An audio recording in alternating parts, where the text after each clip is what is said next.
La Maison-Blanche met en œuvre plus de 500 nouvelles sanctions contre la Russie visant des personnes et des entités associées au conflit armé russo-ukrainien et à l'emprisonnement d'Alexeï Navalny qui a trouvé la mort la semaine dernière. C'est le plus grand nombre de désignations que nous ayons prises dans une seule action liée à la Russie. Le président américain Joe Biden a rencontré la veuve et la fille d'Alexeï Navalny à San Francisco jeudi. L'Union européenne a également lancé un nouveau train de sanctions similaires visant près de 200 personnes et entités. Moscou a pour sa part répondu aux sanctions de l'UE en allongeant la liste des fonctionnaires et hommes politiques européens interdits d'entrer en Russie.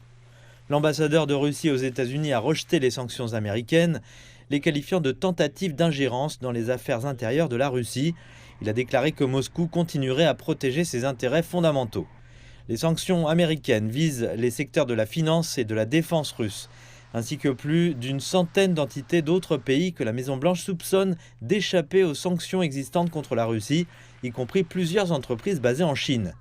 En réaction, Beijing a exprimé son opposition face aux sanctions unilatérales de Washington. La Chine maintient toujours une position objective et juste sur la crise ukrainienne et s'est engagée à promouvoir les pourparlers de paix. Nous ne restons pas les bras croisés et nous ne profitons pas de la crise. La Chine a le droit de s'engager dans une coopération normale avec les pays du monde entier. Nous nous opposons systématiquement aux sanctions unilatérales et à la juridiction extraterritoriale sans autorisation du Conseil de sécurité de l'ONU et son fondement dans le droit international.